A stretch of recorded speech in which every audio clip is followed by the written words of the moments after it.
वदिष्यामि सत्यं वदिष्यामि तन्माहमवतु तद्भक्तारमवतु अवतु माम् अवतु वक्तारम्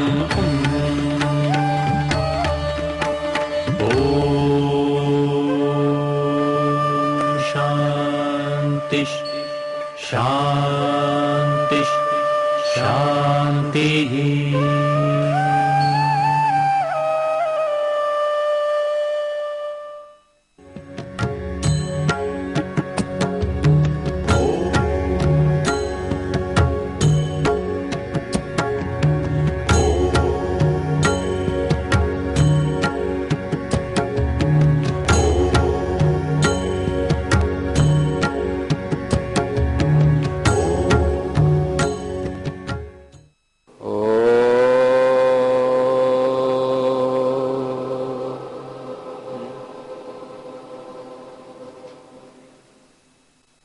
दर्शन शास्त्र में आप सबका स्वागत है। अगला पाठ में प्रारंभ करूं तो ये कुछ प्रश्न कल के बचे हुए थे, मैं पहले उन्हीं को निपटाता हूं। मनुष्य के 16 विकारों के नाम बताइए और उन पर थोड़ा प्रकाश डालें। कौशल जी ने ये पूछा है। तो मनुष्य के 16 विकार, इसका तात्पर्य आप ऐसा कुछ समझ रहे हैं कि मनुष्य के अंदर 16 विकार होते हैं। 16 विकार जो भी हैं वो हमारे इस शरीर के, हमारे ये जो शरीर है, यहां पर 3 शरीर हैं। एक है स्थूल शरीर, इसको 5 भौतिक कहते हैं। स्थूल शरीर जो है अन्नमय कोश और 5 भौतिक शरीर कहलाता है ये। एक होता है सूक्ष्म शरीर, सांख्य शास्त्र में आगे आएंगी ये चीजें। सब सूक्ष्म शरीर में बुद्धि, अहंकार,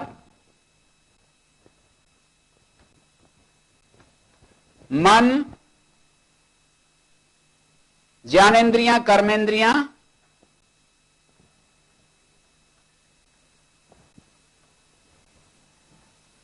कितने हो गए ये? 13 हो गए। इसको करण बोलते हैं। बुद्धि, अहंकार, मन, ज्ञानेंद्रियां, कर्मेंद्रियां। दार्शनिक भाषा में इसको करण कहते हैं, करण। और 5 तन्मात्र, ये 18 तत्वों का सूक्ष्म शरीर होता है। और एक है कारण शरीर, इसको प्रकृति रूप है, ये एक ही है सभी का। स्थूल शरीर, सूक्ष्म शरीर अलग अलग हैं सबके। जैसे ये दिख रहा है जो शरीर, ये स्थूल शरीर के रूप में है, सबके अलग अलग दिख रहे हैं। सूक्ष्म शरीर दिखने वाली चीज नहीं है, वो हम सबके आत्मा के साथ एक, हमारे शरीर जो है, शरीरों की जरूरत आत्मा के साथ है ना। हम आत्मा हैं, चेतन आत्मा, जिसको सांख्य का 25वां तत्व कहा है। सांख्य के 25 तत्वों में जो आत्मा है उसको पुरुष, दृष्टा, चैतन्य, चित्त, चिति शक्ति, दृक् शक्ति, ज्ञ, ऐसे इन अनेक नामों से, प्रत्यगात्मा, इन सब नामों से पहचानते हैं। तो स्थूल शरीर वो जो आत्मा है इस शरीर के अंदर है, यूं समझ लीजिए। अंदर है का मतलब हमारे अंदर ही उसकी उपस्थिति है। वो कहां है, किस जगह है, ये सब नहीं पूछना चाहिए कि यहां पर है, अंगुली में है, कहां है, पर उसको हम, हमारे अंदर है। हम उसमें यदि पूर्ण रूप से दुखों से मुक्त होना चाहते हैं तो 24 तत्वों से हट करके 25वें पुरुष तत्व में स्थिति करनी होती है। हमारी यदि इच्छा है, हमारी ऐसी चाहत है कि सारे दुखों से छूट करके और हम एकदम आनंद में रहें, परमानंद में रहें, ब्लिस में रहें, पीस और एक हैप्पीनेस की स्थिति में, जॉय की स्थिति में रहें, ऐसा हम चाहते हैं, हमेशा शांत प्रसन्न रहें, तो उसका उपाय सांख्यकार ने बताया है कि 24 तत्व जो हैं उनसे अलग हट करके पुरुष में स्थिति करनी होती है।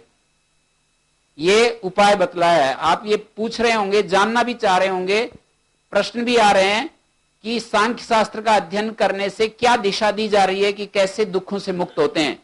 तो बीच बीच में इसके बारे में बता भी रहा हूं।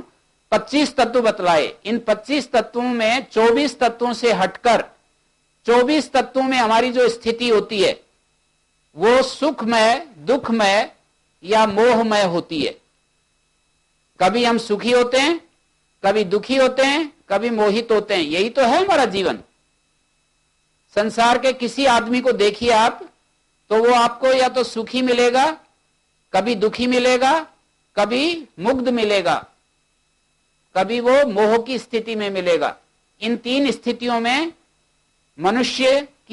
मनुष्य का जो रहना सहना है वो आपको देखने को मिलेगा। क्यों? क्योंकि मनुष्य का जो ठहराव है वो सूक्ष्म शरीर में है या स्थूल शरीर में है। स्थूल शरीर में है या सूक्ष्म शरीर में है। कारण शरीर जो है ये तो सबका एक ही है, इसलिए कारण शरीर की कोई बात नहीं है। वो एक ही है, प्रकृति रूप है और सबका एक ही है। जिस प्रकृति से सबके स्थूल शरीर बनते हैं, सबके सूक्ष्म शरीर बनते हैं, वो कारण शरीर कहा गया है। जिस मूल तत्व से हमारे सूक्ष्म शरीरों की रचना और हमारे स्थूल शरीरों की रचना होती है, शरीरों की मैं बार बार बोल रहा हूं, शरीरों की जो रचना होती है वो कारण शरीर से सूक्ष्म शरीर और स्थूल शरीरों की रचना होती है। तो वो तो एक ही है, कारण शरीर में भेद नहीं है, एक ही है। सारी दुनिया के जितने भी प्राणी हैं, सारी दुनिया के जितने ये पदार्थ हैं, पेड़ पौधे हैं, सबका शरीर जो है, इनका भी तो शरीर दिखाई देते ना, पत्ते, टहनी, शाखा, ये शरीर ही तो है। पशुओं के भी शरीर दिखाई दे रहे हैं। तो ये सारे जितने भी ये पेड़ पौधे, एनिमल्स और ह्यूमन बीइंग्स हैं, और जितने भी जीव जंतु हैं जो इस रेंगने वाले, पानी में घूमने वाले, आकाश में उड़ने वाले, इनके जो शरीर हैं, ये शरीर स्थूल शरीर दिखाई देते हैं। हमारी आंखों के द्वारा जो विजिबल हैं वो स्थूल शरीर हैं, और सूक्ष्म शरीर जो हैं वो विजिबल नहीं होते हैं, वो शक्ति रूप होते हैं। जैसे कि एक चींटी में सूंघने की जो शक्ति है वो बहुत ज्यादा है, वो सूक्ष्म शरीर का एक भाग है। एक जो गिद्ध पक्षी होता है उसमें देखने की शक्ति इतनी प्रचंड होती है, 50 मील दूर से, आकाश में जाकर के 50 मील दूर से देख लेता है कि वहां कोई मुर्दा पड़ा है। तो ये सूक्ष्म शरीर की शक्ति है उसके पास, मानी एक शक्ति है उसके पास, देखने की शक्ति। ये सूक्ष्म शरीर का घटक है। कारण शरीर इन सब शरीरों का एक ही है, ये फर्क नहीं है इसमें।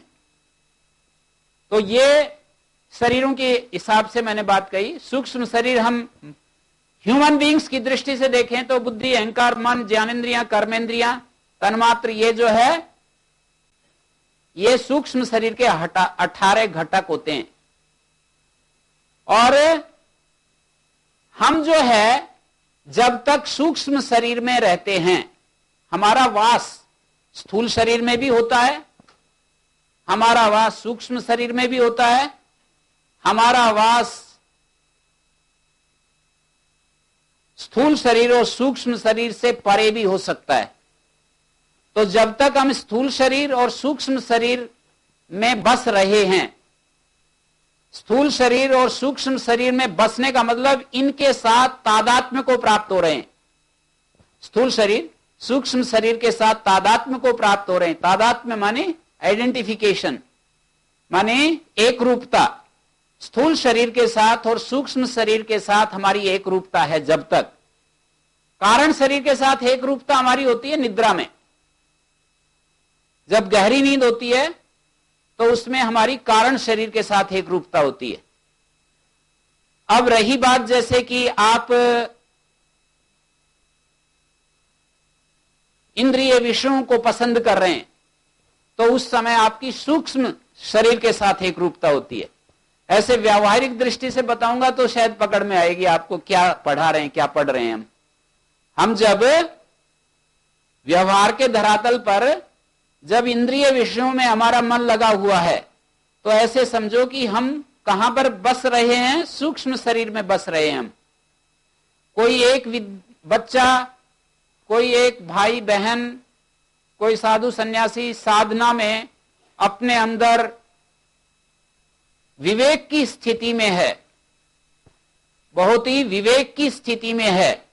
वो देखता है कि मेरा, जैसे कि वो ये देखता है नेति नेति के हिसाब से शांत होकर के कि मैं पृथ्वी नहीं हूं, मैं पृथ्वी भूत नहीं हूं, मैं मानी मेरा जो 25वां तत्व स्वरूप है, मेरा 25 तत्व हैं, उनमें से 24 का नाम लेकर के, और वो बोलता है, एक एक का नाम गिना करके बोलता है, 25वें पर पहुंचना है उसको।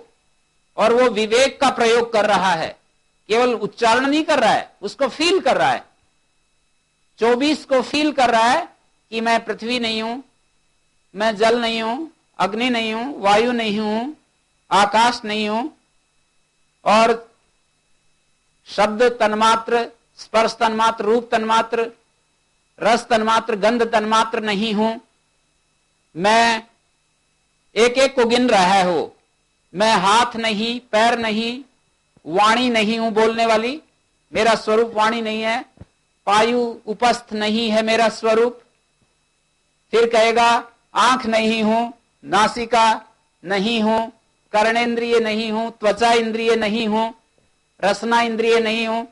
फिर कहेगा मन नहीं हूं, अहंकार नहीं हूं, बुद्धि नहीं हूं, प्रकृति का जो सूक्ष्म रूप है जिससे ये सारे बनते हैं वो भी मैं नहीं हूं।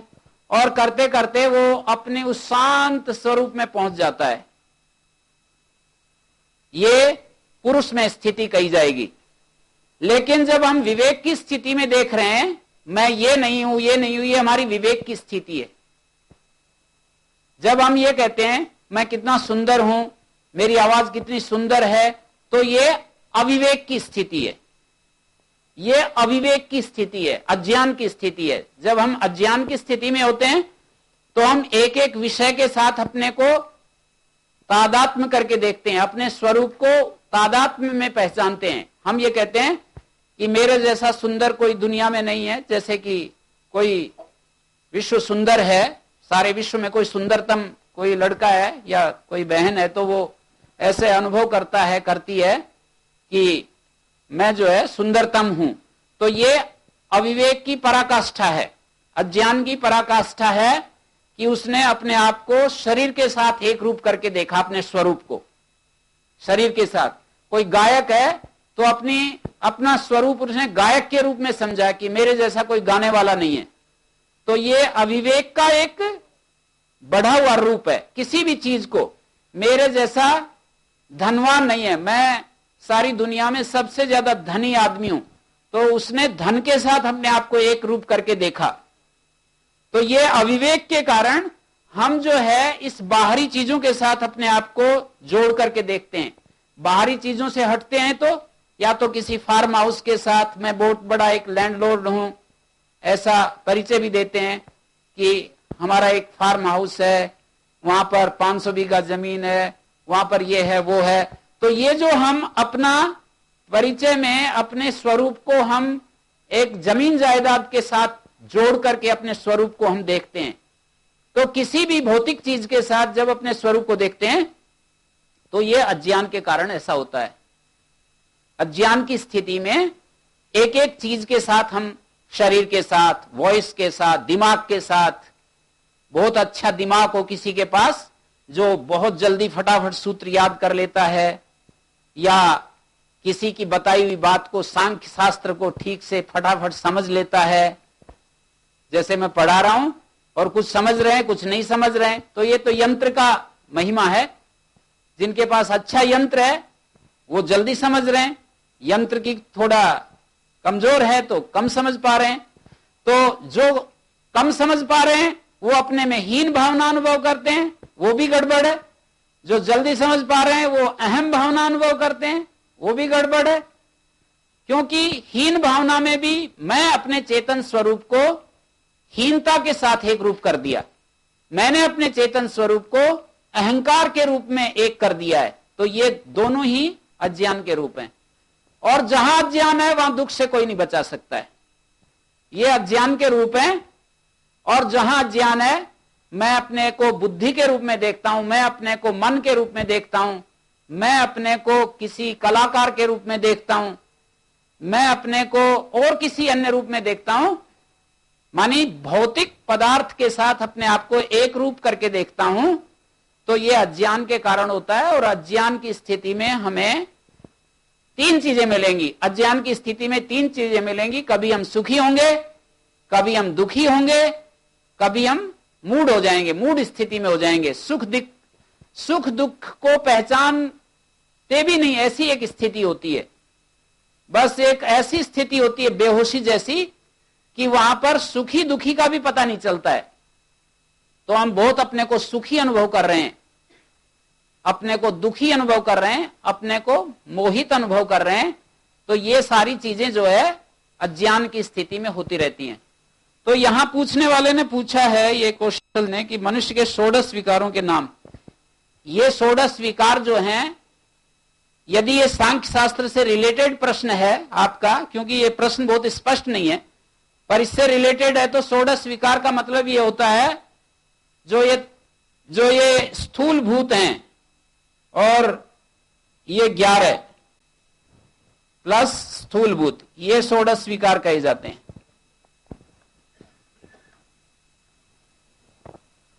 तन्मात्र को हम इधर लिख सकते हैं।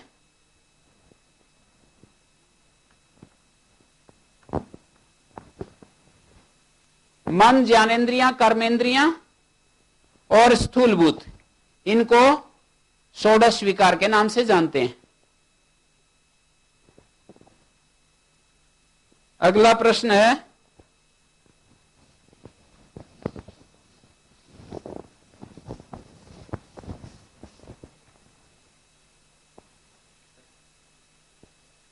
इन्होंने पूछा है कि ये श्रुत प्रज्ञा, अनुमित प्रज्ञा और ऋतंबरा प्रज्ञा का क्या स्वरूप है। श्रुत प्रज्ञा, जैसे आप सुन रहे हो, मेरी बातें सुन रहे हो, और सुनने से आपके अंदर एक बोध उत्पन्न हो रहा है, कुछ तो हो ही रहा है।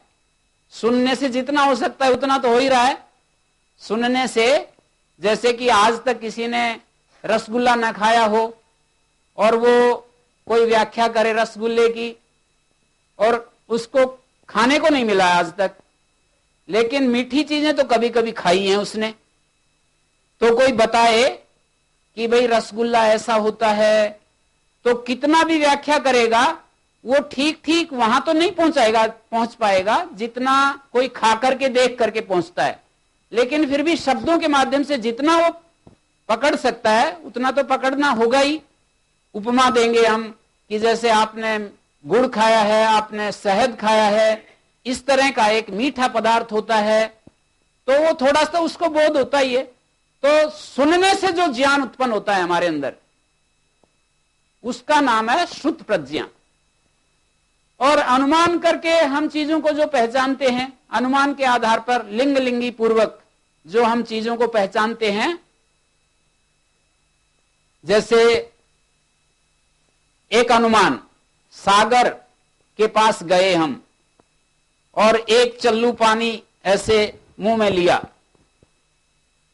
बाकी शेष का अनुमान कर लिया कि ये तो सारा सागर का जो जल होता है वो खारी होता है।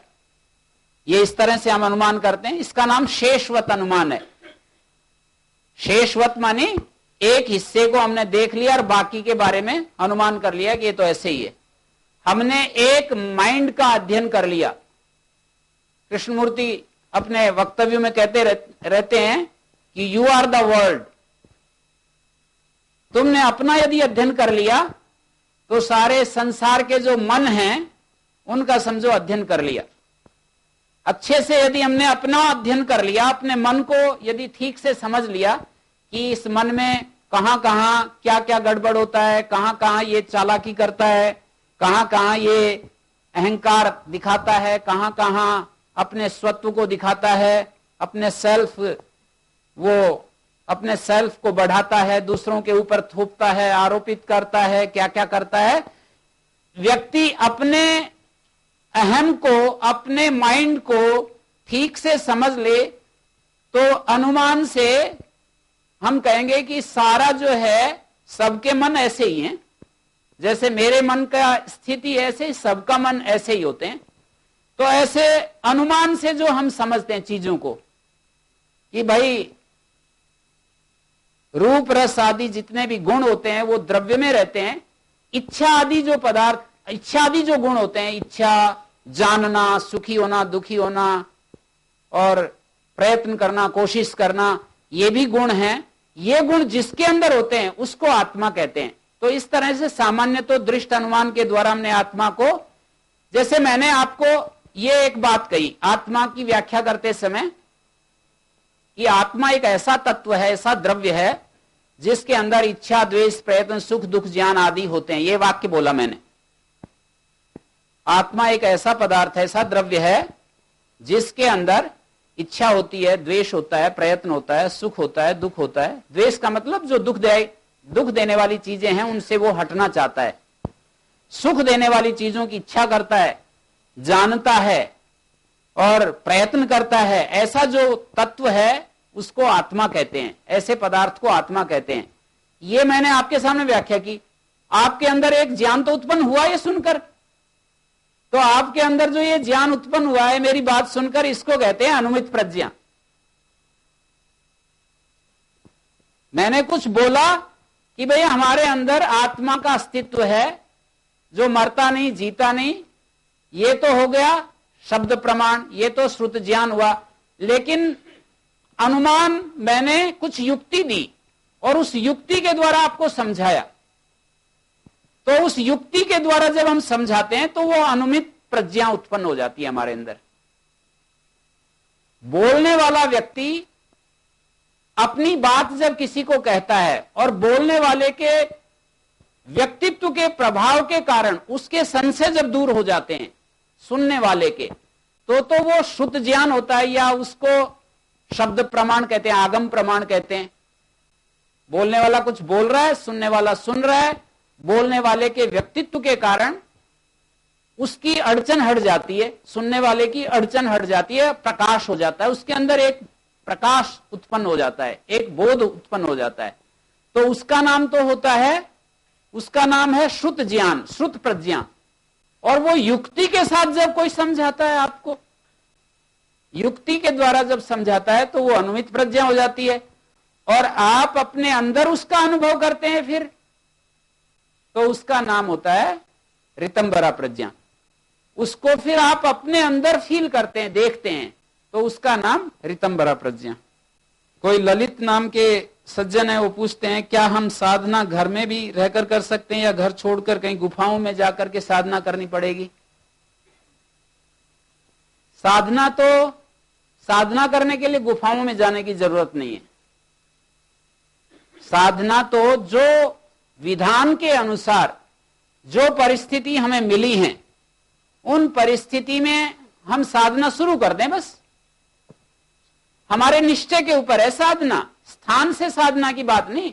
प्रारंभ में टेम्परेरी तौर पर रोगी के बतौर, जैसे कि कोई रोगी है बहुत ज्यादा, तो प्रारंभ में कुछ समय के लिए आप अप्लाई कर सकते हैं, थोड़े दिन के लिए आप अलग हट सकते हैं। कुछ परेशानी ऐसी होती हैं कि जो राग और जो द्वेष थे वो पीछा करते हैं और उस माहौल में आप एक सेकंड के लिए भी ठहर ही नहीं पाते हैं। इतना बाढ़ आ रही है, इतनी तेज बाढ़ आ रही है विकारों की कि वहां पर आपके पैर ही नहीं जम रहे हैं। तो उसके लिए आप बाढ़ से एक बार अलग होकर के थोड़ा सा अपने आप को ठीक कर सकते हैं, मैनेज कर सकते हैं अपने आप को। लेकिन कोई स्वस्थ होने के बाद भी, जैसे कोई रोगी होता है तो उसको कहा जाता है, वैद्य डॉक्टर सलाह देते हैं कि भाई विश्राम करो, पर कोई ठीक होने के बाद भी फिर विश्राम ही करता रहे तो ये अच्छी बात नहीं। तो इसी तरह से कोई रोगी अवस्था में है, बहुत ही ज्यादा उसके स्वभाव में विकार घुसे हुए हैं, तो उन विकारों को शांत करने के लिए एक बार थोड़ा सा एक तरफ हो सकता है और वो अपने को मैनेज कर सकता है। लेकिन साधना तो संबंधों के बीच में ही होती है, क्योंकि साधना में हमारे को पता चलता रहता है कि हम कहां खड़े हैं। हम एकांत में जाकर 12 साल तक भी हमने विचार किया और हम ऐसे सोचते रहे कि अब तो मेरे विकारों के ऊपर पूरा प्रभुत्व हो गया, अब मैं क्रोध का पूरा मालिक, क्रोध के ऊपर नियंत्रण हो गया। और जैसे ही व्यवहार में आते हैं, क्योंकि जब एकांत में होते हैं तो हमारी मन की स्थिति अलग होती है, व्यवहार में आते ही हम अलग ढंग से फिर क्रियाएं शुरू हो जाती हैं।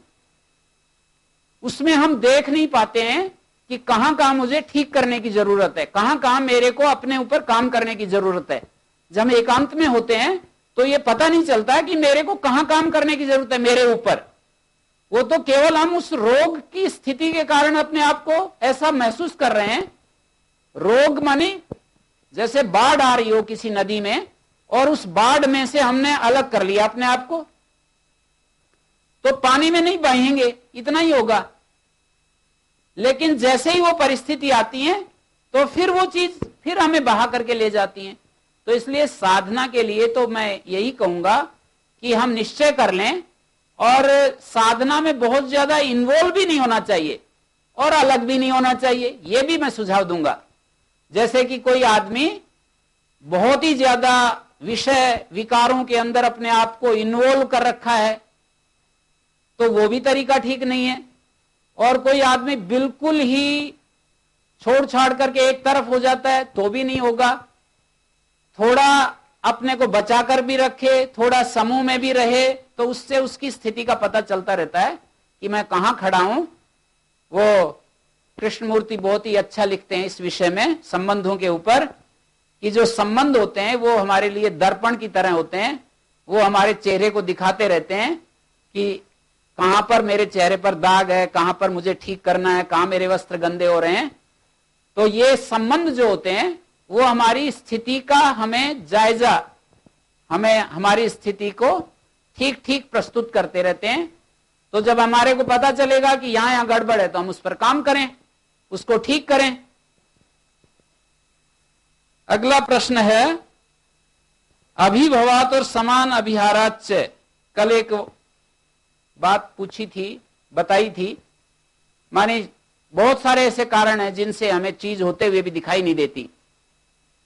अभिभव का अर्थ तो यह है कि जैसे सूर्य के प्रकाश में तारागण नहीं दिखाई देते क्योंकि सूर्य के प्रकाश ने तारा के प्रकाश को अभिभूत कर लिया, दबा दिया।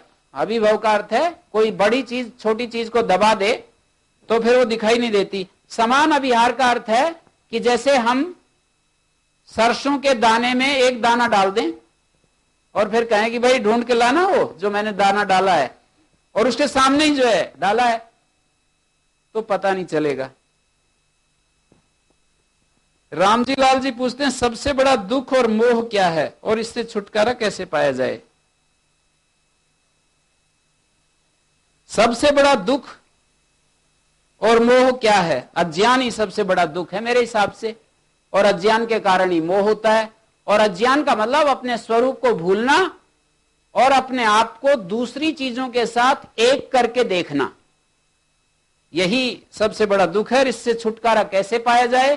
कोई कहे कि अंधेरे से कैसे छुटकारा पाया जाए, तो भाई लाइट जलाओ, यही उत्तर मिलेगा। सबसे बड़ा सुख, सबसे बड़ा सुख अगर प्रेम है तो उसका स्थान कौन सा है?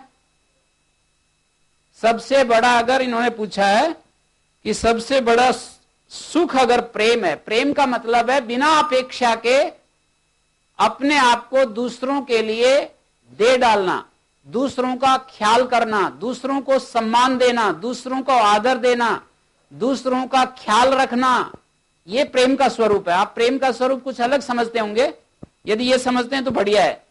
प्रेम का मतलब है बिना अपेक्षा के दूसरों के लिए जीना। प्रेम का मतलब यह है कि दूसरों का ख्याल रखना, दूसरों को आदर देना, दूसरों को सम्मान देना, यह प्रेम का मतलब है। जब हमारे हृदय में प्रेम होता है तो ये उसके फलितार्थ हैं, ये घटनाएं घटेंगी। दूसरे को हम संबंधी की तरह देखेंगे। जैसे पिता और पुत्र जो है, पिता का पुत्र के प्रति प्रेम होता है, पुत्र का पिता के प्रति प्रेम होता है, तो उनका जो रिलेशन है, उसका जो संबंध है, जैसे प्रेम को समझाने के लिए वेद में दो उदाहरण दिए। एक जगह कहा मित्रस्य चक्षुषा सर्वाणि भूतानि समीक्षन्ताम, मित्र की आंख से सब भूतों को देखो। एक तो ये उदाहरण है। दूसरा उदाहरण दिया कि जैसे नई ब्याई हुई गाय, सहृदयम सामनस्यम अविद्वेषम कृणोमिव अन्योन्यम अभिहर्यते वत्सम जातम इवाघ्ना। कैसे नई ब्याई हुई गाय जैसे अपने बछड़े के साथ प्रेम करती है, ऐसे तुम आपस में एक दूसरे को चाहो।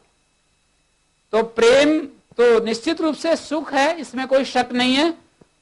प्रश्न थोड़ा स्पष्ट नहीं है कि उसका स्थान कौन सा है। स्थान माने यहां पर दिमाग में या हृदय में, यदि ये पूछा जा रहा है तो प्रेम का स्थान हृदय है। दिमाग जो है उसका स्थान होता है, दिमाग में विचार रहता है, और हृदय मानी भावनाएं। तो प्रेम का स्थान भावना में है। जो हम प्रेम के ऊपर कोई वो लिख रहे हैं, निबंध लिख रहे हैं, लेख लिख रहे हैं, प्रेम के ऊपर लेख लिख रहे हैं, तो हो सकता है कि प्रेम के ऊपर बहुत अच्छा लेख लिख रहे हैं, लेकिन बहुत संभव है कि प्रेम की स्थिति में ना हो। प्रेम के ऊपर लेख तो लिख रहे हैं, पर जरूरी नहीं कि हम प्रेम की स्थिति में भी हों, क्योंकि प्रेम का संबंध लेख लिखने से नहीं है, हृदय से है। हम हृदय में यदि उस फीलिंग में हैं तो प्रेम है।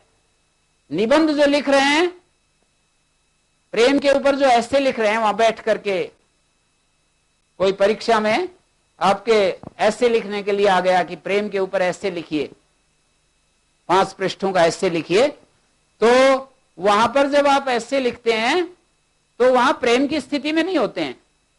आप दिमाग से सोच सोच करके, विचार करके वो चीजें प्रस्तुत कर रहे हैं, वो प्रेम की स्थिति नहीं है। प्रेम की स्थिति का पता संबंधों में चलता है। हम संबंधों में दूसरे के साथ कैसे हम जीते हैं, ये हमारे को पता चलता है। अच्छा, एक ये जो सिद्ध सिद्ध्याय विद्मये परम सिद्ध्याय धीमहि तन्नो नरेंद्र प्रचोदयात्, एक मंत्र किसी ने लिख करके भेजा, गणिगण गणात बोते। तो ये जो है, ये पूछा है कि इन मंत्रों का अर्थ जानना चाहते हैं, तो ये एक तो पहली बात ये मंत्र नहीं है और ये अशुद्ध लिखा है। जो जानना चाहते हैं वो जहां से कोट किया है वो मेरे को पुस्तक दिखाएंगे तो मैं कुछ हेल्प कर सकता हूं। वैसे इसमें मोटी सी बात ये कही है कि हम उस परम सिद्ध को ध्यान करते हैं, हे नरेंद्र हमारी बुद्धि को तू शुभ कार्यों में लगा। ऐसा कुछ एक मंत्र का अर्थ है, ठीक पता नहीं चल रहा है, मेरे को दिखाएंगे तो मैं इसका कुछ मदद कर सकूंगा। हम सभी मानव को एक समान रूप से क्यों नहीं समझ पाते हैं? प्रमोद कुमार ने यह पूछा है। प्रमोद कुमार ने दूसरी बात पूछी, समाज में जो घटनाएं घट रही हैं उसको किस रूप में देखा जाए? तो सभी मानव को एक समान रूप से क्यों नहीं समझ पाते हैं? सभी मानव को एक समान रूप में समझने का मतलब है हमारे अंदर जो योग्यताएं हैं, जो क्षमताएं हैं, माने चाहत के धरातल पर हम एक ही हैं। हम सब सुखी होना चाहते हैं। संसार के सभी मनुष्य सुखी होना चाहते हैं। कोई व्यक्ति दुख में नहीं जीना चाहता। हमारे सुख प्राप्ति के लिए जो कार्यक्रम है वो भी हम सब के एक ही हैं। सुखी होने के लिए जिस रास्ते से हम आगे बढ़ना चाहते हैं वो वही है सबके, जो मेरे हैं, दूसरे के हैं, तीसरे के हैं। सबके पास इच्छा, विचार, आशा की जो शक्ति है, पोटेंशियल, सबके पास समान है। इन 3 स्तर पर हम सब समान हैं। बाकी हम सब समान हो ही नहीं सकते। मैं जैसे संस्कृत जानता हूं, कोई अंग्रेजी जानता है, कोई किसान खेती करना जानता है, कोई गार्डनिंग जानता है, कोई कंप्यूटर जानता है, कोई एरोप्लेन चलाना जानता है, कोई बाइसिकल जानता है, कोई हेलीकॉप्टर जानता है। ये सब जो है जो स्किल हैं, स्किल में तो एक हो ही नहीं सकते हैं। स्किल सबकी अलग अलग है। हम एक हैं इच्छा के धरातल पर, इच्छा को पूर्ण करने के लिए जो हमारा प्रोग्राम है उसके धरातल पर, और हमारी जो शक्ति है विचार करने की शक्ति, इच्छा, जैसे एक आदमी के अंदर 24 घंटे इच्छा, विचार और वो सब चलता रहता है निरंतर, ऐसे सबके अंदर चलता है। तो इस अर्थ में हम एक हैं। तो इसको समझने से, ये यदि समझ में आ जाए तो हम दूसरों को अपने अनुसार समझेंगे। यदि ये कोई सत्य हमारे को ठीक से दिख जाए कि भाई ये तो ऐसा है, तो फिर हम फिर भ्रम में नहीं रहते हैं। भ्रम में तब तक रहते हैं जब तक हमारे को उसका पता नहीं है। तो एक्चुअल में हम सब समान हैं इन अर्थों में, इसलिए हमारे को कभी भी अपने अंदर हीन भावना नहीं, अहम भावना नहीं। हमेशा इस बोध में जिए कि हम सब the other is similar to me. हमेशा इस बोध में जिए कि दूसरा मेरे जैसा ही है। किस अर्थ में? मैंने बताया, इच्छा के अर्थ में। हमारी जो जरूरत है, हमारी जो मांग है, उसके अर्थ में, उस मांग को पूरा करने के लिए जिस प्रोग्राम की हम शरण में जा रहे हैं उस अर्थ में, और उस मांग के लिए जो पोटेंशियल है वो सबके पास बराबर है, तुल्य है। इस अर्थ में हम जो है बराबर हैं। तो ये देखना, ये देख पाना चाहिए। यदि हम नहीं देख पा रहे हैं तो अभी हमारी बुद्धि ठीक से देख नहीं पा रही है चीजों को, हमारी बुद्धि ठीक से चीजों का आकलन नहीं कर पा रही है। तो ये देखना चाहिए कि हम सब एक हैं इस अर्थ में, और इसको देखना चाहिए, समझना चाहिए। समाज में जो घटनाएं घट रही हैं उसको किस रूप में देखा जाए? समाज में घटनाएं घट रही हैं, उसमें हम क्या मदद कर सकते हैं? समाज की घटनाएं घट रही हैं, हम कहां अपना योगदान दे सकते हैं? इस तरह से हमें देखना चाहिए। हम जो कुछ हम कर सकते हैं इसे अच्छा से अच्छा समाज के लिए, सोसाइटी के लिए, वो हमें करना चाहिए। और जहां हम अपने को असमर्थ पाते हैं तो उसके लिए कोई हमारा दायित्व नहीं है। जहां तक हमारी शक्ति है, ऊर्जा है, वहां तक हमें अच्छे से अच्छा करना चाहिए और अपने को, स्वयं को भी अच्छा बनाना चाहिए। ये हम समाज के लिए अच्छा कर सकते हैं। आपने कहा कि साधना तो संबंधों के बीच में होती है, तो ये पूछा कि आप एकांत में क्यों रहते हैं, और इसको जल्दी बताना मेरे को।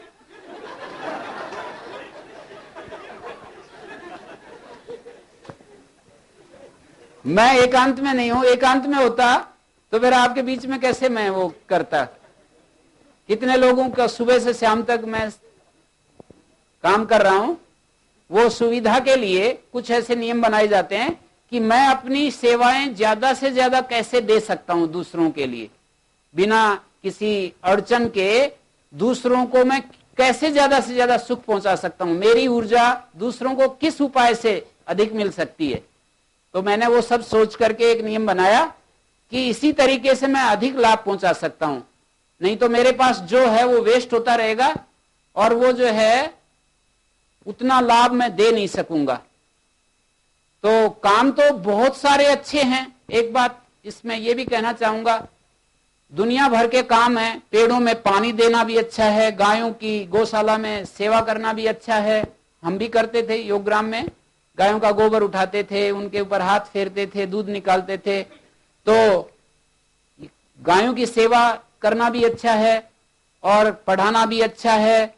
और स्वामी जी जैसे आजकल जिस काम में लग रहे हैं वो भी अच्छा है। मीडिया को फेस करना भी अच्छा है, और लोगों में जा करके प्रचार करना, उनको संदेश देना, घूम घूम करके प्रचार करना। स्वामी दयानंद सरस्वती जैसे जाते थे, शास्त्रार्थ करते थे, वो भी अच्छा है। और कोई लेख लिखना, कविता करना और पेंटिंग करना, ये सब अच्छे हैं। हमारी खेलना भी अच्छा है और खेती करना भी अच्छा है। हमारी रुचि, एक तो हमारी प्रकृति जो है वो किस काम के लिए ज्यादा सूटेबल है, ये बात देखनी चाहिए। हमें दूसरों के लिए पूरकता तो बनानी पड़ेगी, क्योंकि समष्टि से हम कितना कुछ लिया है, ले रहे हैं अब भी। तो इसलिए हमारे को भी देने के लिए जरूर हमारे को अपने मन में विचार करना चाहिए कि इतना मैंने लिया है, इतना ले रहा हूं, तो मेरे को भी देने के लिए मैं क्या दे सकता हूं। तो वो तो आना ही चाहिए, वो विचार। और यदि हम केवल लेते ही रहे तो हमारी साधना नहीं हो पाएगी, और उससे जो है हमारी साधना ब्लॉक हो जाएगी। यदि हमारी वृत्ति में केवल लेना और स्वार्थपन आ गया। देखो, वो अमेरिकन माताजी जो पीस पिलग्रिम है, वो लिखती हैं कि जो आदमी चाहते हैं शांति प्राप्त करना, और उस शांति का उद्देश्य केवल उन्होंने व्यक्तिगत बना लिया कि मेरे जीवन में शांति आ जाए, तो उनके जीवन में शांति नहीं आएगी। उनको उद्देश्य बनाना चाहिए कि इस धरती पर मैं शांति को स्थापित करूं, अपने अंदर करूं और साथ में पूरी धरती पर शांति को स्थापित करूं, तो वो उनके जीवन की दिशा ठीक कही जा सकेगी। तो इसलिए ये आपका उत्तर हो गया कि मैं एकांत में हूं भी। मैंने कहा पहले बीच में कहा कि हमें अपने आप को बचाना भी है और पूरा हमें उसमें इन्वॉल्व भी नहीं करना है। मैंने कहा कि हम बहुत ज्यादा एकदम अलग होकर के भी ना रहें, एकदम इन्वॉल्व होकर के भी ना रहें कि बिल्कुल हम तो ऐसा ही हमें करना है। किसी को दिखाने की बात नहीं है इसमें कि हमें किसी को दिखाना है। साधना किसी दिखावे की चीज नहीं है। हमें अपने को अच्छा बनाना है, अपने को शुभ की तरफ ले चलना है। उसमें जो चीजें सहायक हो हमें उसको विवेक का प्रयोग करके और सहायता में उन चीजों का उपयोग लिया जा सकता है। गुरुजी, छठा दिमाग क्या होता है? होता है नो कैसे काम करता है, हमारी बुद्धि में वो कहां होना है? ये कोई दूसरे प्रांत का भाई है ये, और भाषा ठीक नहीं बन रही है, फिर भी छठा दिमाग ये जो है 5, हाँ होता है तो कहां होता है? तो ये जो हमारी 5 ज्ञानेंद्रियां होती हैं, आंख से देखते हैं, कान से सुनते हैं, नासिका से हम सूंघते हैं, जिह्वा से रस लेते हैं और त्वचा से स्पर्श करते हैं। इन 5 इंद्रिय विषयों के सिवाय एक मन नाम की इंद्रिय भी होती है। उसके द्वारा हम संकल्प करते हैं, विकल्प करते हैं और हम पावर की इच्छा करते हैं, हम आगे बढ़ना चाहते हैं, योग मार्ग में आगे बढ़ना चाहते हैं, सांसारिक मार्ग में आगे बढ़ना चाहते हैं। तो वो जो छठा दिमाग कहा है वो मन ही है हमारा। छठी इंद्रिय जैसे हम पढ़ रहे हैं, 5 ज्ञानेंद्रियां और एक आंतर इंद्रिय मन कहलाती है। जो अंदर की इंद्रिय है उसको मन कहते हैं। तो उसको यहां पर छठा दिमाग पूछने वाले ने पूछा है, तो उसका उत्तर यही कि मन जो है हमारा 5 ज्ञानेंद्रियों के अलावा जो मन है ये छठा दिमाग है। दुख शरीरात्मक होते हैं या अशरीरात्मक? दोनों ही होते हैं। जैसे कि कोई हमारे शरीर को काटता है, कोई कांटा चुभता है, तो ये शरीर का दुख है। और कोई हमारा अपमान करता है और हम ज्ञान की स्थिति में नहीं हैं और हम अंदर से दुखी हो जाते हैं। हमारे को कोई विश्वास नहीं करता है और हम ज्ञान की स्थिति में नहीं है। क्योंकि हम ज्ञान की स्थिति में हैं तो हम दूसरे के अवमूल्यन से अपना अवमूल्यन नहीं करते हैं। एक पक्की बात है। हम जब ज्ञान की स्थिति में होते हैं तो कोई दूसरा हमारा अवमूल्यन करता है तो उससे हम अवमूल्यन अपना नहीं करते हैं। ये दूसरे के द्वारा किया गया अवमूल्यन है कि कोई व्यक्ति हम पर विश्वास नहीं कर रहा है, कोई व्यक्ति हम पर भरोसा नहीं कर रहा है, कोई व्यक्ति हमारा अपमान कर रहा है, कोई व्यक्ति हमसे स्नेह नहीं कर रहा है, कोई व्यक्ति हमारे को गौरव का भाव नहीं दे रहा है, कोई व्यक्ति हम पर श्रद्धा नहीं रखता है, कोई व्यक्ति हमसे प्रेम नहीं करता है। ये बाहर से जितने भी चीजें हैं दूसरे लोग हमारा अवमूल्यन करके ही तो करेंगे। ये सब दूसरे के अवमूल्यन से हम यदि ज्ञान की स्थिति में हैं तो हम अपना अवमूल्यन नहीं करते हैं। माने हम अपना ठीक ठीक मूल्यांकन कर पाते हैं जब हम ज्ञान की स्थिति में होते हैं। और अपना मूल्यांकन दुनिया के सब लोगों के द्वारा किए गए मूल्यांकन से ज्यादा प्रभावी होता है, ज्यादा सक्षम होता है, ज्यादा ठीक ठीक होता है। तो हम अपना मूल्यांकन ठीक करें। मैं जो हूं, मानी मैं अपनी इच्छा के विषय में क्लियर हो जाऊं कि मैं दुख से मुक्त होना चाहता हूं, अपना पोटेंशियल, अपने इंटेंशन के बारे में मैं क्लियर हो जाऊं कि मेरी इंटेंशन कैसी है। मैं दूसरों को सुख देना चाहता हूं, मैं दूसरों को प्रेम करता हूं, मैं दूसरों को अच्छा देखना चाहता हूं, दूसरों की मदद करना चाहता हूं। ये सारी जो इंटेंशन की बात है, मैं सबसे अच्छा व्यवहार करना चाहता हूं। और वो करना चाहिए, अपने आप को अपना मूल्यांकन करना और ऐसा करना, उसका निर्वाह करना, दूसरों के साथ निर्वाह करना और फिर उसको इस तरह से उसको सर्टिफाई करना, उसको प्रमाणित करना। तो ये सारी चीजें जब हम अपना मूल्यांकन ठीक कर पाते हैं तो फिर दूसरे के द्वारा किया गया मूल्यांकन हमें दुख नहीं देता, कष्ट नहीं देता। ये अज्ञान की स्थिति में होते हैं। कोई अपमान करेगा तो हम अपमानित होंगे, कोई सम्मान करेगा तो हमें अच्छा लगेगा, कोई हम पर विश्वास करेगा हमें अच्छा लगेगा, कोई अविश्वास करेगा हमें बुरा लगेगा। ये सारा खेल जो है चलता रहेगा। तो ये हम क्या हैं उसको हमें देखना पड़ेगा। यही सांख्य सिखाता है हमको कि हमारे अंदर एक ज्ञान भी एक काम कर रहा है निरंतर, जो पुरुष और प्रकृति। इधर प्रकृति में जो है, ये जो बुद्धि है ये तो ज्ञान का ही रूप है।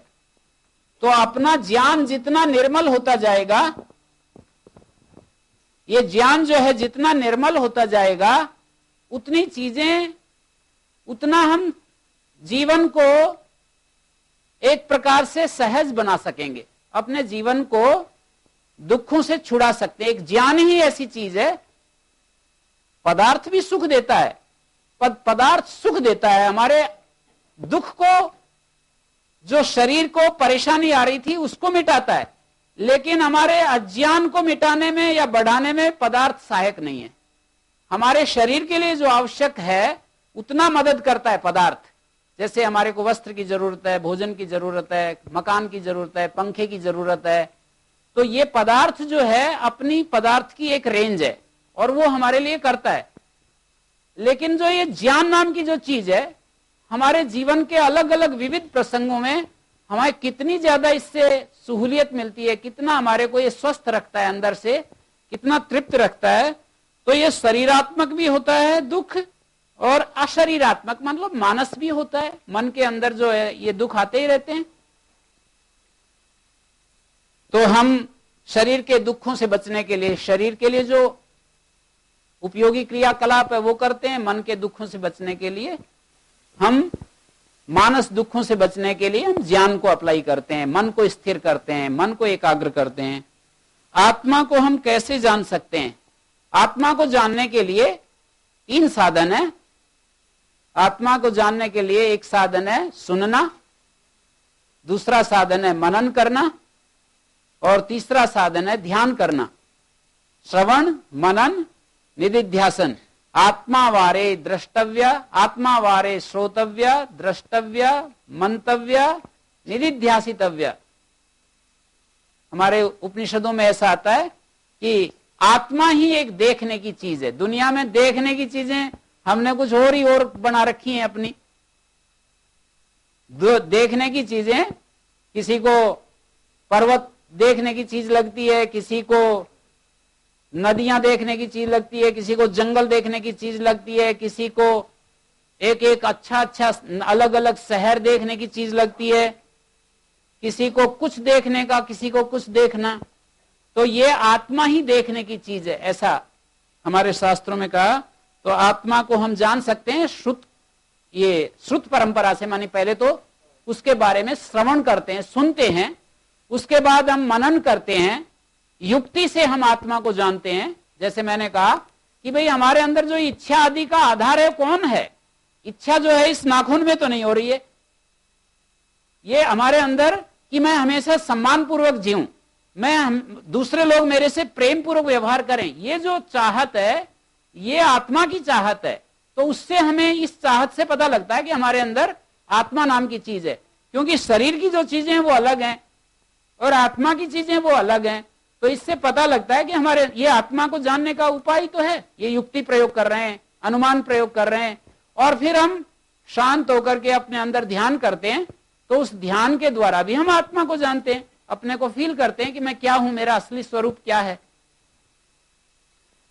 गुरुजी, अभी आपने कहा कि प्रकृति अनित्य है, परमात्मा, आत्मा और प्रकृति को अनादि कहा गया है, तो किस रूप में ये विरोध की बात आ रही है? ऐसे प्रश्नकर्ता पूछता है। मैंने जब ये कहा कि प्रकृति अनित्य है तो मेरा अभिप्राय होता है कि ये जो प्रकृति का बना हुआ जो दृश्य जगत है, प्रकृति से बना हुआ जो ये शरीर है, जो ये संसार है, उसके लिए यहां पर कहा गया है प्रकृति अनित्य। प्रकृति 2 अर्थों में प्रयोग होता है।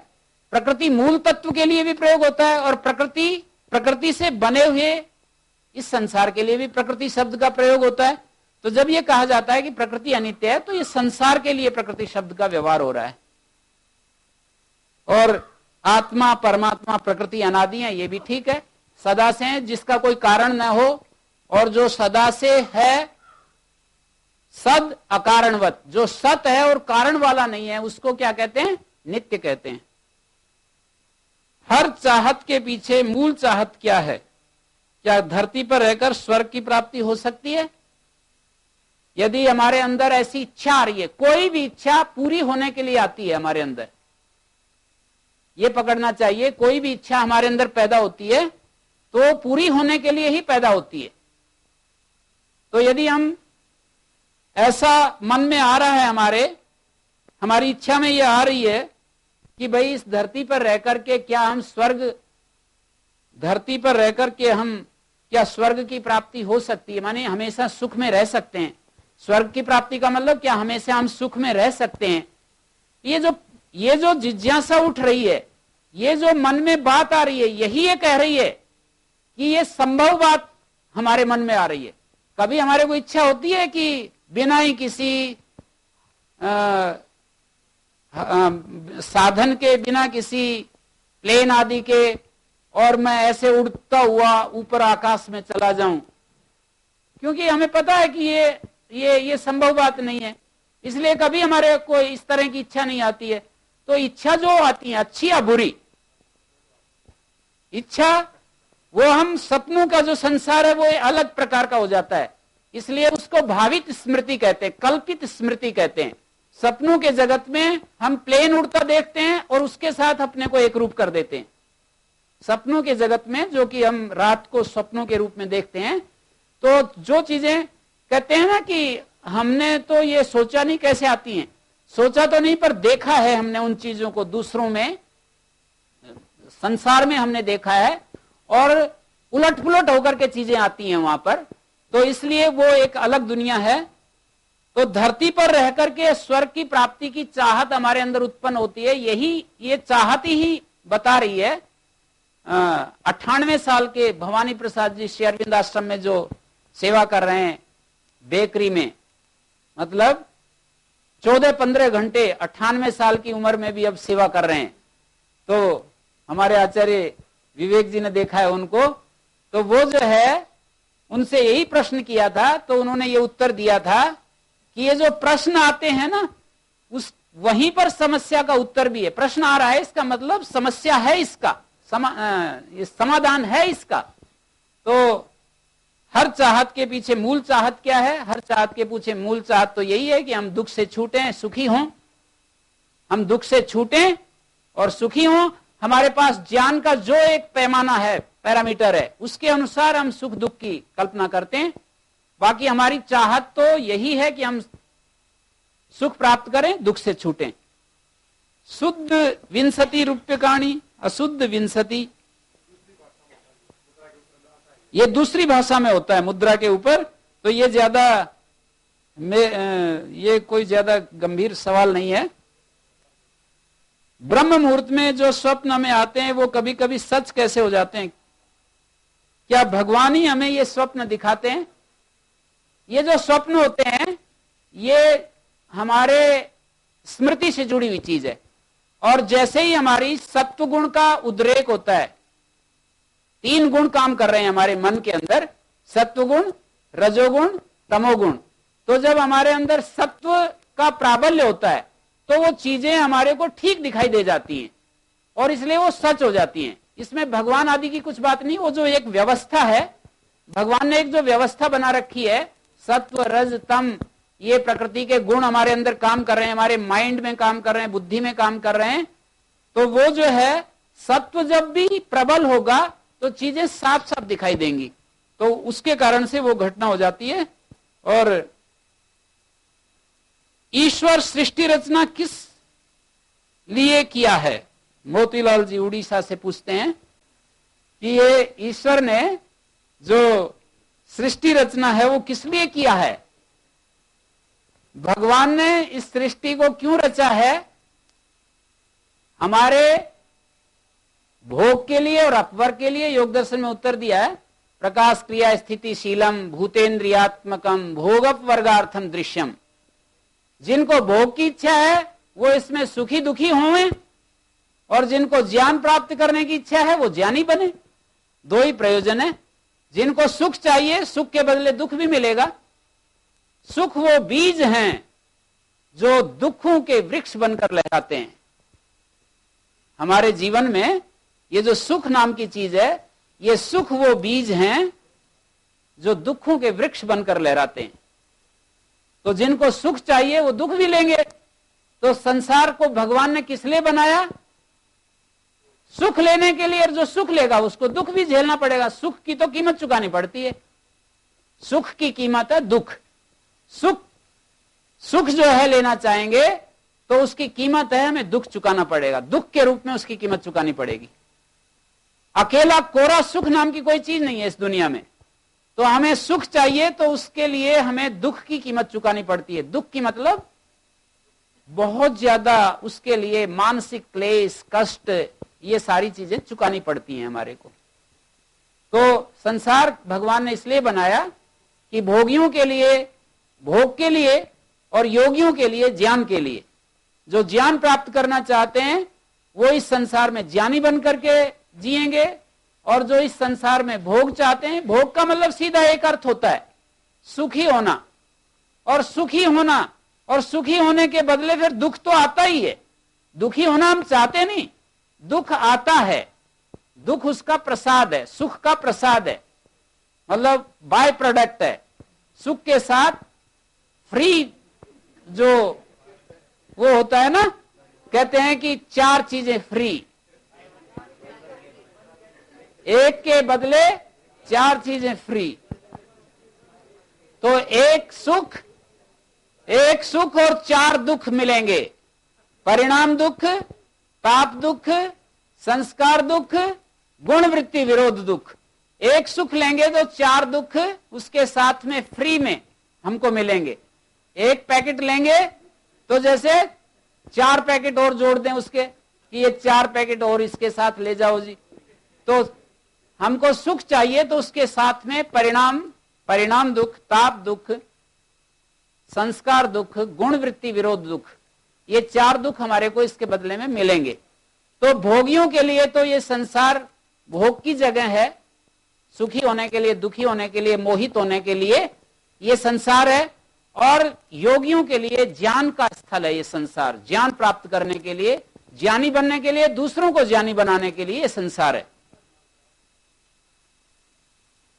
गुरुजी, आपने कल कहा कि अष्टाध्यायी उल्टी याद भी करनी है, लेकिन ये तो सीधी भी नहीं हो पा रही है।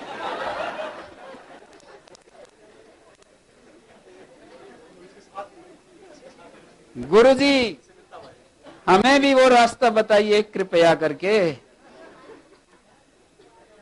तो देखो, जिस चीज पर हम ध्यान देते हैं, वो चीज हमें मिल जाती है। जिस चीज को हम, कोई भी दुनिया में कोई भी चीज जिस पर हम ध्यान देते हैं, जिसमें हमारी रुचि होती है, ध्यान देते हैं जिसमें हमारी रुचि होती है। मेरे को अष्टाध्यायी में बहुत रुचि थी, इसलिए मेरे को आ गई अष्टाध्यायी। मैं घर से जब निकला तो बड़े संघर्ष के साथ और बड़े विरोध के साथ, और कितनी बार मार पिटाई, ये वो, तो बहुत ही जो है ना, जो प्रतिकूलताएं होती हैं वो वेग भर देती हैं हमारे अंदर। तो बड़े प्रतिकूलता के साथ घर छोड़ना पड़ा, बहुत संघर्ष करना पड़ा। कितने लोगों से मैंने बातचीत की, सब ने मेरा विरोध किया और सब ने मेरे को पागल बताया। तो इसलिए फिर वो वेग आ गया, और वेग में जो है निश्चय किया कि कुछ भी हो मुझे इस काम को करना ही है। कोई शक्ति, बार बार जैसे ही विरोध होता था, मेरे को अब तो कोई दुनिया की ताकत नहीं रोक सकती। मैं ऐसे बोलता था कि भगवान भी साक्षात आकर कहे कि तुम इस रास्ते पर मत चलो, गुरुकुल में मत जाओ, तो मैं नहीं मानूंगा, मुझे ये करना ही है। तो इस कारण से वो जो है सरल हो गया। अष्टाध्यायी के बारे में जो पूछा, हम ईश्वर के लिए रोते नहीं, और अष्टाध्यायी नहीं होती है तो रोते हैं। कब तक ये चलता रहेगा? हम रोना नहीं चाहते।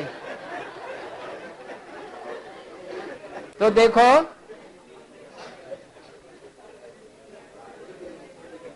जिस चीज की हमें जरूरत होती है और वो पूर्ण नहीं होती है, किसी कारण से उसमें बाधा उत्पन्न हो रही है, जितना हम चाहते हैं उतना नहीं हो पाता है, तो स्वाभाविक है ये रोना आता है। ये मेरे को भी रोना आया है।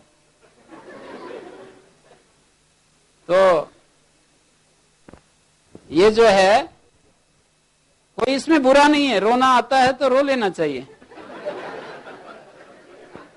गुरुजी, क्या योगाभ्यास करने से आत्मबल बढ़ता है, और बढ़ता है तो कैसे? निश्चित रूप से योगाभ्यास से आत्मबल बढ़ता है, और आत्मबल इस तरह बढ़ता है कि योगाभ्यास का मतलब है कि हमारी बाहर की तरफ बहती हुई ऊर्जा को अंदर की तरफ मोड़ना। और जब हम अपनी ऊर्जा को अंदर की तरफ मोड़ते हैं और अपने केंद्र में जाने की कोशिश करते हैं, योगाभ्यास का मतलब परिधि से केंद्र में जाने की कोशिश। ये जैसे सर्किल है और ये केंद्र है, ये परिधि है। हम कर्म करते हैं परिधि के ऊपर, हम जो भी कर्म करते हैं, सेवा करते हैं, कुछ भी करते हैं, ये हमारा परिधि के ऊपर रहना है। और यदि यहां जुड़े हुए यहां काम करते हैं तो योगाभ्यास कर रहे हैं, और यहां से हट करके केवल यहां जी रहे हैं तो ये हमारा भोग में जीवन है, ये हमारा ज्ञान में जीवन है, ऐसे आप समझ सकते हैं। केंद्र से जुड़े हुए यदि हम सेवा, कर्म, परोपकार जो भी कुछ करते हैं तो ये साधना होगी। और यदि यहां से कट ऑफ हो गए, बेहोश हो गए, केंद्र से बेहोश हो गए, और कितना भी हम कर्म कर रहे हैं, तो वो जीवन के लिए, हमारे लिए वो एक आफत है, एक संकट है। तो हम जो है, देखो, यहां से यहां आने का मतलब योग, और यहां से इधर जाने का मतलब यज्ञ। यहां से इस तरफ जाकर के हम सेवा करते हैं परिधि के ऊपर, तो इसका नाम है यज्ञ। इसका नाम यज्ञ है। भारतीय भाषा में कहूं तो, प्राचीन भाषा में कहूं तो यज्ञ है और ये योग है।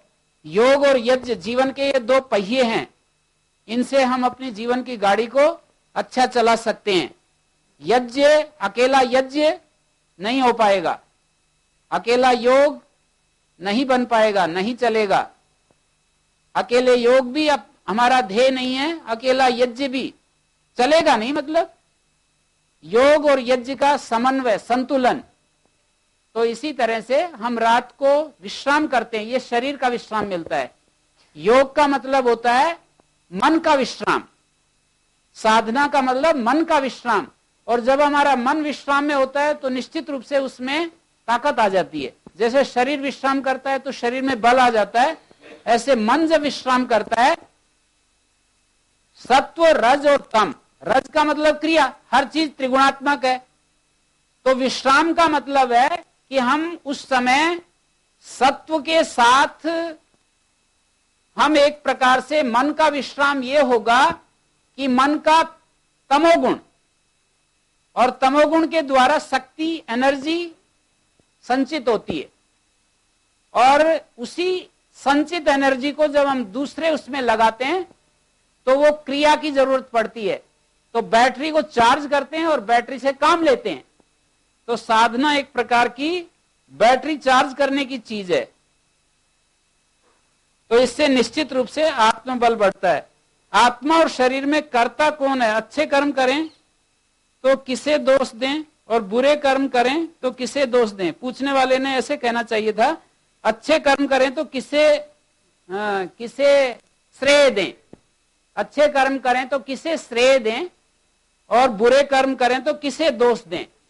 निश्चित रूप से हमारे शरीर में जो आत्मा है उसकी प्रेरणा से ही तो हम कर पाएंगे। मानी आत्मा का यदि राज्य है, आत्मा का राज्य का मतलब ज्ञान का राज्य, अंतः प्रेरणाओं का राज्य। आत्मा के राज्य के अनुसार यदि हम कर्म करते हैं तो श्रेय भी आत्मा को जाएगा, और गलती होगी तो हमने ये कहेंगे कि आत्मा के राज्य को, आत्मा की प्रेरणाओं की अवहेलना की है। क्योंकि आत्मा के प्रेरणाएं जो आती हैं वो हमेशा अच्छी आती हैं। आत्मा शब्द का व्यवहार जो है वो बहुत सारे अर्थों में होता है। जैसे सांख्य शास्त्र में पुरुष शब्द का जो व्यवहार हुआ है वो शुद्ध चेतन निर्गुण निष्क्रिय तत्व के लिए हुआ है। लेकिन जब हम व्यवहार में आत्मा शब्द का प्रयोग करते हैं तो वहां निर्गुण तत्व की बात नहीं होती है, वहां पर आत्मा से जुड़ा हुआ जो हमारा जो ज्ञान में जो स्वरूप है, बुद्धि जिसको हम कहते हैं, महत बुद्धि, अहंकार, मन, ये जो हमारा अंतःकरण, हमारा जो चित्त उसके साथ जुड़ा हुआ है, उसकी बात होती है। तो इसलिए इसमें ऐसे प्रश्न आप पूछ रहे हैं, इसमें आ रहे हैं कि ये निर्गुण कैसे यहां पर कुछ क्रिया करेगा, निष्क्रिय जो आत्मा है कैसे क्रिया करेगा, इस कंफ्यूजन को मिटाना चाहिए। आत्मा जब निर्गुण और निष्क्रिय तत्व के रूप में देखा जाता है तो उसका शुद्ध धर्म जो है, उसके शुद्ध स्वरूप की बात कही जाती है, और उसका जो व्यवहारिक रूप है वो निर्गुण तत्व नहीं है। व्यवहार में आत्मा और चित्त मिला हुआ ही काम करता है। जैसे मैं बोल रहा हूं, इस समय निर्गुण काम नहीं कर रहा है, इस समय आत्मा के साथ संबद्ध जो चित्त है उसके द्वारा मैं बोल रहा हूं, आप सुन रहे हैं, आप व्यवहार कर रहे हैं। तो आत्मा और शरीर में कर्ता कौन है? आत्मा और शरीर में यही कहा जाएगा, ये निर्गुण तत्व तो कभी कर्ता होता नहीं है, इसलिए उसको एक तरफ कर दीजिए। शुद्ध आत्म तत्व कर्ता नहीं होता है, आत्मा और अंतःकरण से मिला हुआ जो रूप है वही करता है, और अच्छे बुरे का श्रेय भी उसी को मिलेगा, गलत करेगा तो दंड भी उसी को मिलेगा। वो गलत इसलिए करता है कि ज्ञान की अल्पता होने के कारण वो ठीक से चीज को मैनेज नहीं कर पाता है। जो होते हुए भी दिखाई ना दे उसके पीछे कोई कारण है। भगवान हैं, होते हुए भी दिखाई नहीं देते, इसके पीछे क्या कारण है? हमारी आंखें जो हैं वो दृश्य विजिबल चीजों को देखती हैं, और भगवान जो है वो ऐसा विजिबल रूप नहीं है उसका, वो ज्ञान रूप है, वो नियम रूप है, व्यवस्था रूप है, प्रेम रूप है, सौंदर्य रूप है। ऐसा जो वो भगवान है वो हमारे ज्ञान के द्वारा अनुभवनीय है, ज्ञान के द्वारा उसकी अनुभूति होती है। इन आंखों से वो कैसे दिखाई देगा? आंखों से उसकी ये महिमा दिखाई देगी। भगवान और भगवान की महिमा, ये महिमा है, जो जगत है ये उसकी महिमा है, ये उसकी महिमा हमारी आंखों से दिखाई देती है। और ये हॉकिंस ने विश्व का निर्माण, आधा ही प्रश्न यहां पर छोड़ दिया। स्त्री पुरुष की बात पर आपने कहा परिस्थिति जन्य, ये इसका क्या मतलब? एक दिन मैंने कुछ कहा था कि ये जाति आयु भोग, हमारे कर्मों के अनुसार जाति आयु भोग मिलती हैं। तो जो पुरुष और स्त्री का शरीर है ये जाति एक ही है, उसमें विभाग नहीं है कि पुरुष का इन कर्मों से पुरुष का शरीर मिलेगा, इन कर्मों से स्त्री का शरीर मिलेगा, इसमें विभाग नहीं होता है, ये एक ही जाति है। और परिस्थिति जन्य है, जैसे कि आजकल के मेडिकल साइंस भी बताते हैं कि किस तरह से हमारे को पुरुष का शरीर मिलता है, किस तरह से स्त्री का शरीर मिलता है। वो मेरे को उसमें ज्यादा एक्स एक्स वाई वाई, वो जो एक वो क्रोमोसोम्स की बात कहते हैं, तो उसी को मैंने कहा परिस्थिति जन्य है। हीटर में पानी डालने पर धुआं निकलता है, इसके बारे में कृपया स्पष्टीकरण दीजिए। हीटर में पानी डालने से धुआं इसलिए निकलता है कि जो भी पानी की चीज होगी वो अग्नि के साथ संयुक्त होगी तो धुआं निकलेगा। ये जो लकड़ी जलती है, लकड़ी में भी नमी होती है इसलिए जलती है, धुआं निकलता है। क्या दुखों का आकार, रूप, रंग, शरीर अथवा निराकार होता है? क्या दुखों का आकार, रूप, रंग, शरीर अथवा निराकार होता है? निराकार होता है। दुख जो है एक अनुभूति है, एक फीलिंग है, एक आत्मा की फीलिंग है, कोई उसका रूप रंग आकार नहीं होता, वो आत्मा की एक फीलिंग है।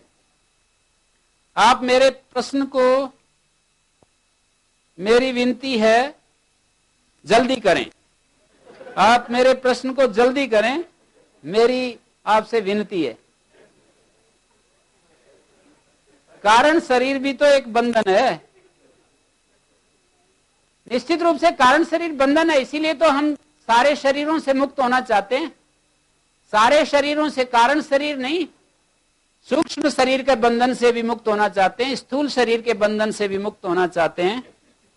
गुरुजी प्रणाम। यदि कोई कोमा में चला गया तो क्या अपने आप को 25वें तत्व के रूप में रखकर शेष सभी तत्वों को देख लेता है? कृपया कोमा की स्थिति समझाइए। कुलदीप प्रश्न कर रहा है ये। तो कोमा तो बेहोशी की स्थिति है, पूर्ण जागृत सुसुप्ति बोलते हैं। देखिए ध्यान, रमन महर्षि एक शब्द का प्रयोग करते थे जो हमारे प्राचीन लोग समाधि का प्रयोग करते हैं, उसके लिए उन्होंने प्रयोग किया जागृत सुसुप्ति। जागृत सुसुप्ति, जागते हुए सुसुप्ति। एक सुसुप्ति होती है, एक सुसुप्ति होती है, एक जागृत सुसुप्ति। सुसुप्ति का मतलब यह बेहोश, कोमा भी एक सुसुप्ति जैसी स्थिति है। समाधि का मतलब जागते हुए बाहरी दुनिया से सो गए और अपने अंदर जाग रहे हैं।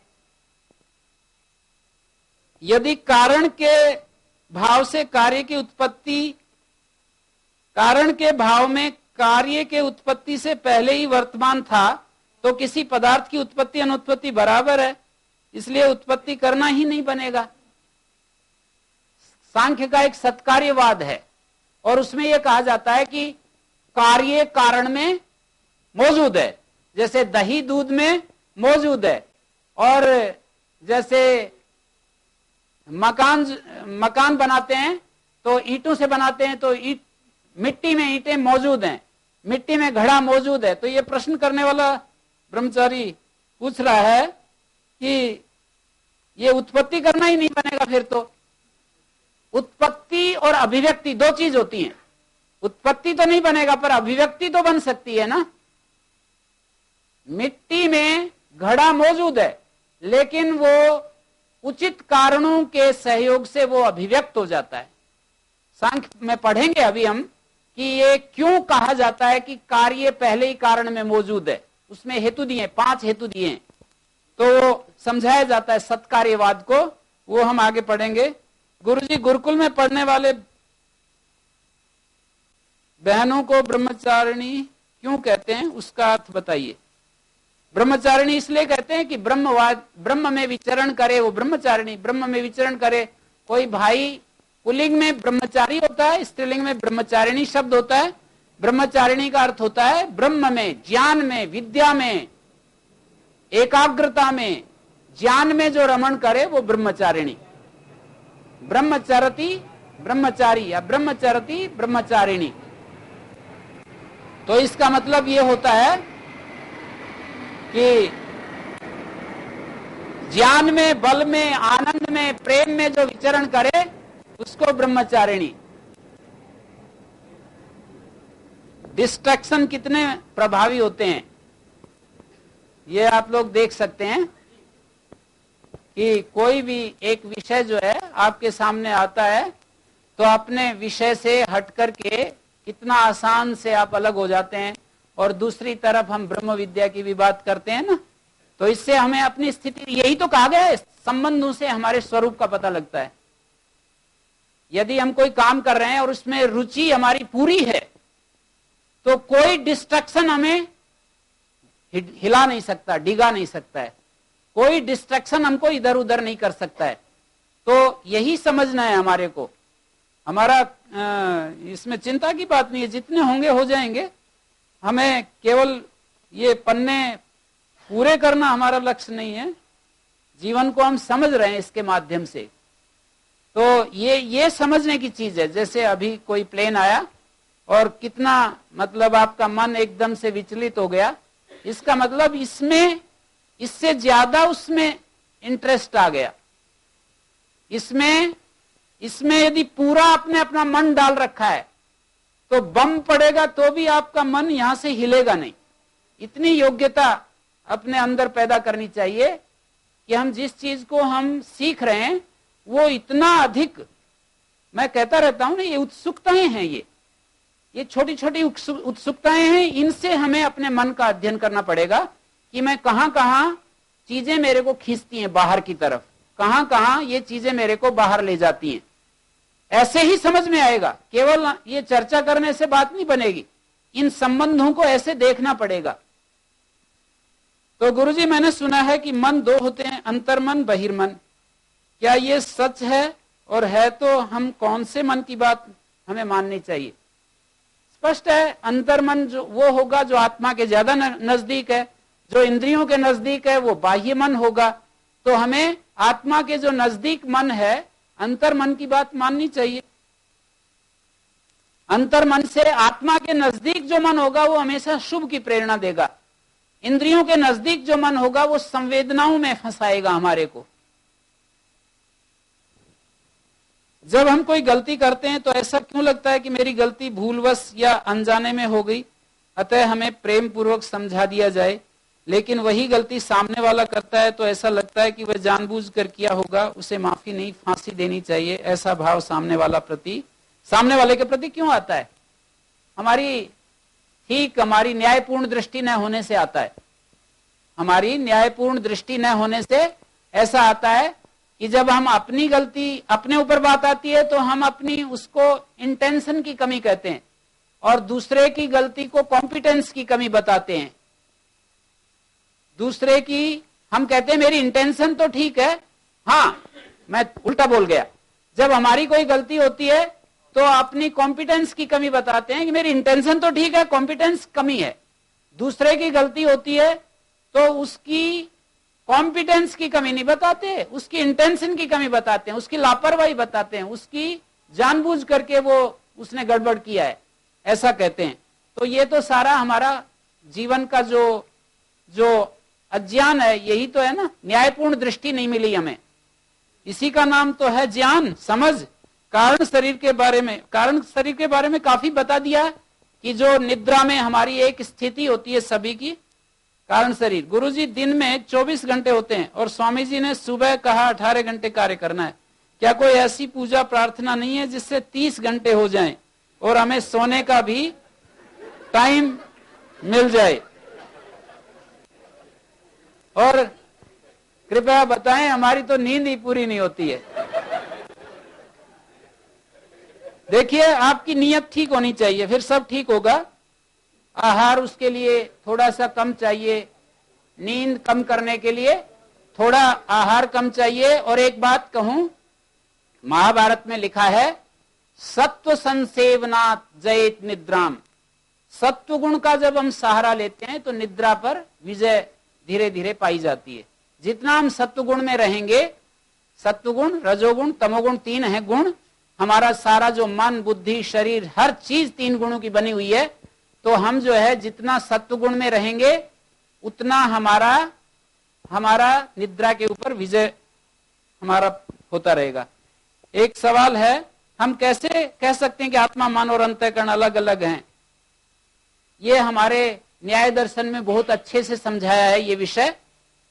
यदि आप शब्द प्रमाण को महत्व देते हैं, ये पूछने वाला व्यक्ति है शशि भूषण सिंह बांदा से, तो यदि आपको इसमें इंटरेस्ट है तो आत्मा, मन और अंतःकरण अलग अलग है तार्किक दृष्टि से। क्योंकि न्याय दर्शन का मतलब यह है कि युक्ति से बात को सिद्ध करना। एक तो शब्द प्रमाण होता है, कोई महान पुरुष आपको बता दे और आपका संशय एक तरफ हो जाए तो वो तो आगम प्रमाण हो गया। पर आप युक्ति से यदि समझना चाहते हैं तो यह आत्मा, मन, अंतःकरण को अलग अलग बतलाया है। आत्मा, मन और इंद्रियों को अलग अलग बतलाया है, उसमें हेतु दिए हैं, पूरा ग्रंथ है वो, अभी उसकी चर्चा नहीं हो सकती है। निर्विकार आत्मा के साथ कैसे पुनर्जन्म में प्रारब्ध फलित होता है? निर्विकार आत्मा, मैंने कहा कि आत्मा निर्विकार है, आत्मा निर्गुण है, निष्क्रिय है, यह शुद्ध आत्म तत्व की बात कही जाती है। लेकिन व्यवहार में शुद्ध आत्म तत्व नहीं है। व्यवहार में तो आत्मा चित्त के साथ बंधा हुआ है। जब चित्त के साथ बंधा हुआ है तो चित्त की जैसी स्थिति है वैसी आत्मा की स्थिति है। तो चित्त यदि सगुण है और जैसे जिस गुण के प्रवाह में है, चित्त में यदि तमोगुण ज्यादा है, रजोगुण ज्यादा है, चित्त में सत्वगुण ज्यादा है, कौन सी स्थिति ज्यादा काम कर रही है उसके अनुसार प्रारब्ध हमारा निर्धारित होता है। जबकि हमारी इंद्रियों का ग्राह्य विषय स्वीकारी ही होता है। ठीक बात है, वही कहीं निष्क्रिय निर्विकार आत्मा की धारणा काल्पनिक तो नहीं है, ये बिल्कुल नहीं है। ये हमारे न्याय दर्शन में बहुत अच्छे से समझाया है ये विषय।